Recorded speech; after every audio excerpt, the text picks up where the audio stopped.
दोस्तों दिल्ली राजधानी का एक थाना लगता है कमला मार्केट, वहीं का एक इलाका है जीबी रोड। वहीं एक कोठा है, कोठा नंबर 68। वहां से एक व्यक्ति गुजर रहा था और अपने ठिकाने की तरफ जा रहा था, जो कि वो करोल बाग में रहता था। जब वो अपने करोल बाग पर जाकर पहुंचता है तो वो एक व्यक्ति को कॉल करता है और कॉल पर बात करता है और कहता है कि तुम्हारी बहन फला जगह पर जो कि दिल्ली में जीबी रोड पर कोठे नंबर 68 पर है और वो काफी ज्यादा मुसीबत में है, तुम उसको बचा लो। लेकिन वो उसका भाई है जो पूछता है, क्या तुम मेरी बहन से बात करा सकते हो और तुम कहाँ से बोल रहे हो, क्या नाम है? लेकिन वो व्यक्ति कहता है कि आप इतना ज़्यादा कुछ मत पूछिए, मैं मेरे बारे में कुछ नहीं बता सकता, बस तुम्हारी बहन उस जीबी रोड के कोठे नंबर 68 पर है, तुम वहाँ पर आ सकते हो तो आ जाओ।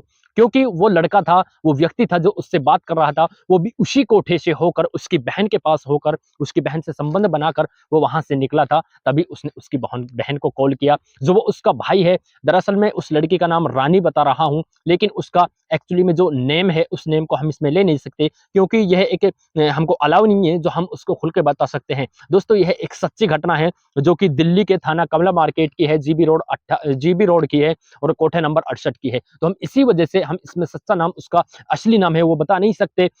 उसको नाम के तौर पर हम उसका रानी नाम ले रहे हैं। तो रानी का भाई है जो अपने घर पर इस फोन की आवाज सुनकर वो अपने घर पर जाता है, अपने माता और पिता के पास में जाता है, अपनी माँ से और पिता से कहता है कि पिताजी, बहन का पता लगा है, एक व्यक्ति का कॉल आया है, उसने कहा है कि तुम्हारी बहन फलां जगह पर है, प्लीज मुझे आप जल्दी से दिल्ली जाने की अनुमति दीजिए, मैं दिल्ली जाना चाहता हूँ।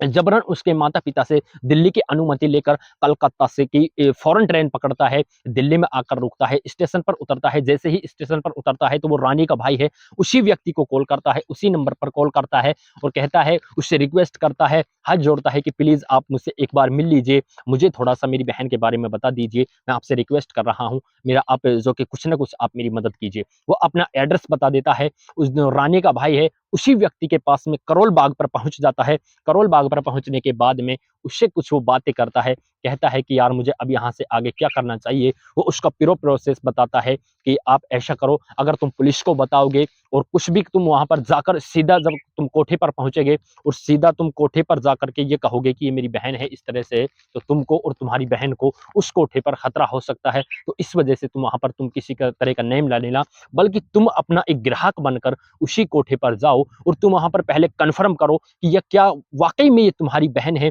जो इस कोठे पर है। उसकी बात को मानता है, जो उसका रानी का भाई है, कोठे पर पहुँचता है।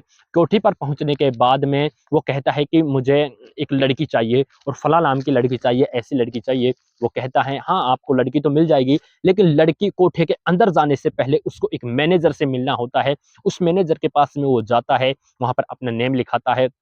फीस वहाँ की थोड़ी ज़्यादा थी, इस वजह से तकरीबन 20 से 25 लड़कियों को उसके सामने लाया जाता है।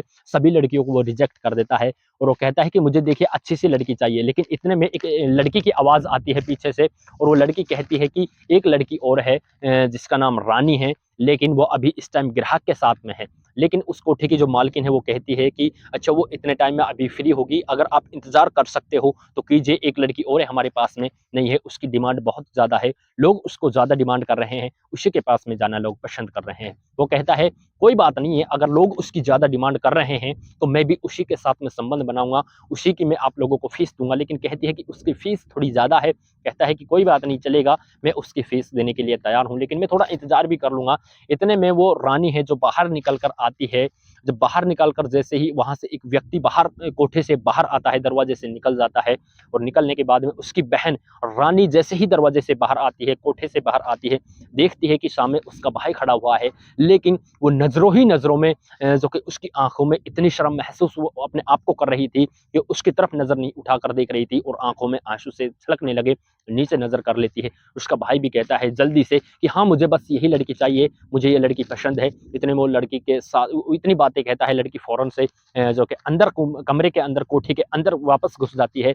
पीछे-पीछे उसका भाई जाता है। जैसे ही उसको टाइम जाता है, कोठे के अंदर जाता है, उस दरवाजे को बंद करता है। दरवाजे को बंद करने के बाद में उसकी बहन जब उसको देखती है तो रोने लगती है, लेकिन इस तरह से उसका भाई, ये दोनों बहन-भाई गले मिलकर रोने लगते हैं, लेकिन एक-दूसरे के मुँह को अपने हाथों से दबा लेते हैं। अगर बाहर इनके रोने की आवाज़ जाएगी, तो वो जो कि इनको खतरा महसूस हो सकता है, जो बाहर वो लोग बैठे हुए हैं। इसकी एक एक पल की वो खबर रखने वाले, 24 घंटा खबर रखने वाले, क्योंकि सिर्फ़ उनको रानी से ही खतरा था।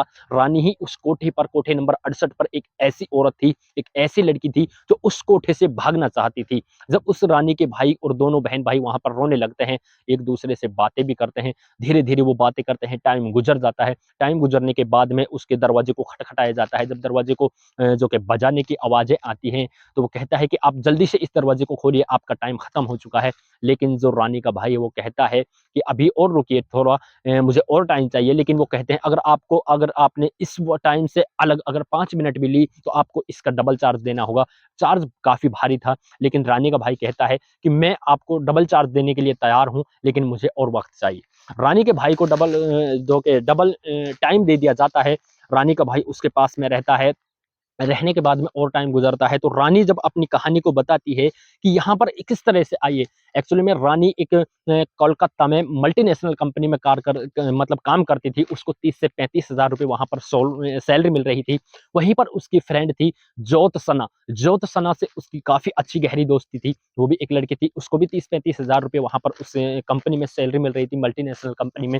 दोनों को, जब वो ज्योत्सना उसकी जो फ्रेंड थी, उसको दिल्ली से एक कंपनी से ऑफ़र आता है और कहती है कि तुम्हें 1 लाख रुपए इस कंपनी में सैलरी मिलेगी, अगर तुम यहाँ पर आ सकती हो। तो वो ज्योत्सना अपनी फ्रेंड को बताती है, यानी रानी को बताती है। रानी कहती है कि आप मेरे लिए भी वहाँ पर जगह तलाश कर लें, मैं भी वहाँ पर आ जाऊँगी। तो इस तरह से जब ज्योत्सना का वहाँ पर जाने का जो कि मौका नहीं लगता है, इतने में वो अपनी दोस्त को भेज देती है, जो रानी है, रानी को भेज देती है, और फलाँ आदमी का, एक रमज़ान नाम का एक व्यक्ति होता है, रमज़ान नाम के व्यक्ति के साथ में रानी पहुँच जाती है दिल्ली में। जब दिल्ली में उसका इंटरव्यू होता है, इंटरव्यू होने के बाद में रानी को चाय पिलाई जाती है। वो अपने भाई को अपनी स्थिति बता रही है, अपनी स्टोरी बता रही है। मुझे मुझे वहाँ पर चाय पिलाई गई। चाय पिलाने के बाद में मुझे वहाँ पर कुछ भी होश नहीं रहा। मुझे तकरीबन 15 से 16 घंटे बाद में होश आया और मुझे एक कोठे के अंदर, इसी कोठे के अंदर डाल दिया गया। जब मुझे इस कोठे के अंदर डाला गया तो मैं बिल्कुल नग्न अवस्था में थी। एक बुड्ढा-सा व्यक्ति मेरे सामने बैठा हुआ था। तकरीबन मैंने 15 लोगों की ये बातें हैं, तकरीबन ये बातें हैं 10 जून की। 10 जून को रानी उस कोठे पर पहुँची थी और 11 जून 2019 को, 11 जून 2019 की कोठे पर पहला दिन उस रानी का था, जिस जिस दिन तकरीबन 15 लोगों ने रानी के साथ में नाजायज़ संबंध बनाए, शारीरिक संबंध बनाए। रानी कहती रही कि मेरे साथ में तकरीबन 15 लोगों ने संबंध बनाए। उस वक़्त तक मेरे पास में गिनती थी, लेकिन 15 से जब ज़्यादा व्यक्ति मेरे पास में आए, उससे ज़्यादा मेरे पास में गिनती नहीं रही। मुझे काफ़ी ज़्यादा टॉर्चर किया गया, काफ़ी परेशान किया गया। मैंने उन लोगों से पानी भी माँगा, खाना भी माँगा, लेकिन सिर्फ़ मुझे उसके बदले में मार मिली और मुझे वहाँ पर कुछ भी नहीं दिया गया। मैंने लास्ट में कहा कि मुझे मेरे जो कि शरीर पर कुछ एक ऐसा कपड़ा दे दीजिए, जिससे मैं अपने शरीर को ढाँप सकूँ, अपने शरीर को ढक सकूँ, लेकिन मुझे वहाँ पर कुछ नहीं दिया गया। दोस्तों, काफ़ी अरसे बाद में वहीं पर 11 जून के तकरीबन 3 से 4 महीने बाद में वहीं पर एक पश्चिमी बंगाल का एक व्यक्ति पहुँचता है उस कोठे पर। उस कोठे पर जब वो व्यक्ति पहुँचता है तो रानी के पास में जाता है। जब रानी के पास में वो व्यक्ति जाता है तो रानी उसको ज़्यादा तवज्जो देती है। ज़्यादा तवज्जो देती है तो रानी से तकरीबन 3-4 बार वो व्यक्ति मिल चुका था। उसी कोठे पर जाकर रानी अपनी पूरी बातें उस व्यक्ति को बता देती है, जो पश्चिमी बंगाल का ही, कलकत्ता का ही रहने वाला था। जब उस व्यक्ति को अपनी पूरी हिस्ट्री समझाती है, उसका आगे रोती है, हाथ जोड़ने लगती है, उसके पैर पकड़ने लगती है कि प्लीज़ आप एक बार मेरे भैया को कॉल कर दीजिए बस। वो कहता है कि अगर मुझे मेरा इन लोगों को पता लग गया तो आखिरकार मेरा क्या होगा? लेकिन जैसे-तैसे वो व्यक्ति करके अपने आप पर जो कि रिस्क उठाकर एक खतरा महसूस करते हुए वो अपने उसको जो कि उस भाई का उस बहन से नंबर ले लेता है। नंबर लेने के बाद में जैसे ही बाहर जाता है जीबी रोड से, कोठे नंबर 68 से बाहर अपने ठिकाना करोल बाग पर जाता है।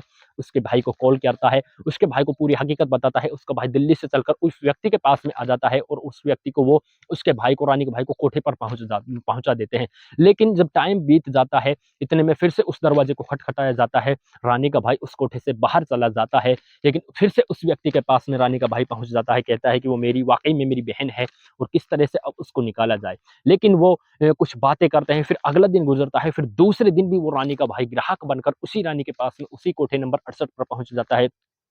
बातें करता है, कहता है कि बहन अब यहाँ पर क्या करना चाहिए? अगर हमने किसी भी तरह से इनको भी हमारे बारे में महसूस हो गया, तो हमारी दोनों बहन-भाइयों की जान पर यहाँ पर पूरी तरह से खतरा मंडरा रहा है, लेकिन हमें क्या करना चाहिए?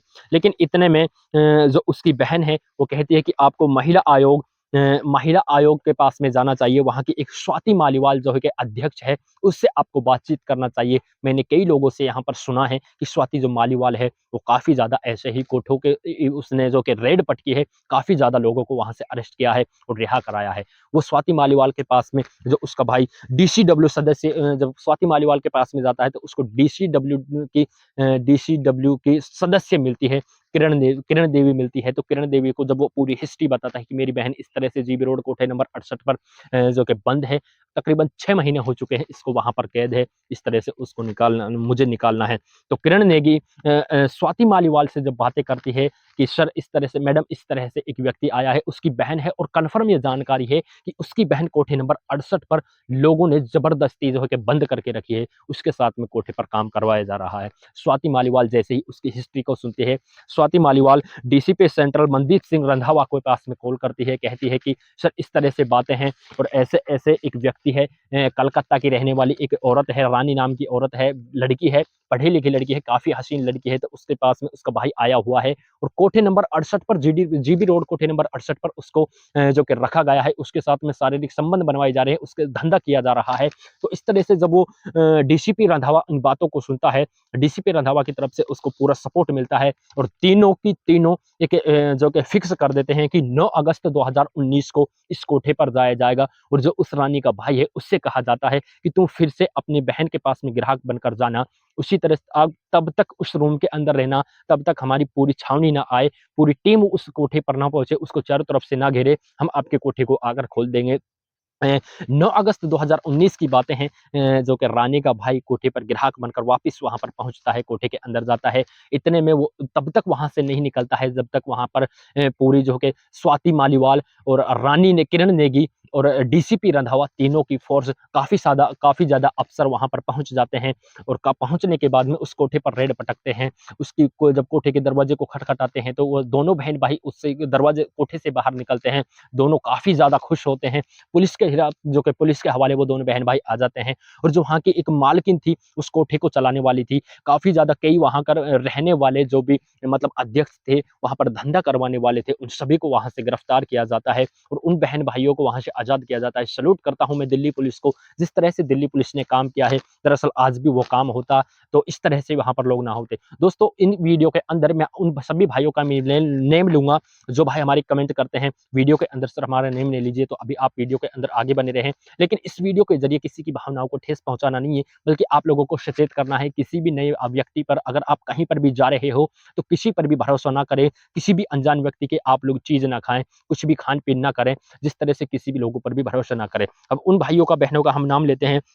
पहला है चंद्रसेन, जिला पीलीभीत यूपी, जो कि उत्तर प्रदेश सिमरखेड़ा से। राजेश सिंह पनवेल मुंबई से। राजेश दवे अहमदाबाद से। सोहन दास मनिकपुरी छत्तीसगढ़ जिला बिलासपुर से। राजेंद्र कुमार अंडमान निकोबार से। राम हरि सवाई माधोपुर राजस्थान से। प्रकाश कर्नाटका से। राजेंद्र भारती बिहार से। अमर सिंह कुरुक्षेत्र हरियाणा से। शमशाद अली खान नकुर उत्तर प्रदेश से। हेमंती लोक गायिका पिथौरागढ़ से। पूजा दिल्ली से। अगर जो भी भाई हमारा वीडियो के नेक्स्ट वीडियो के अंदर अपना नेम दिलाना चाहते हैं, वीडियो के अंदर कमेंट करें और अगर आप हमारे चैनल पर पहली बार आए हैं तो चैनल को सब्सक्राइब करें और बेल आइकन को प्रेस करें। अगर आप हमारी वीडियो को लाइक करोगे, चैनल को सब्सक्राइब करोगे, तो उससे हमारा बहुत ज़्यादा हौसला बुलंद होगा और हम आप लोगों को इस तरह से ही सच्ची घटना, सच्ची कहानियाँ सुनाते रहेंगे।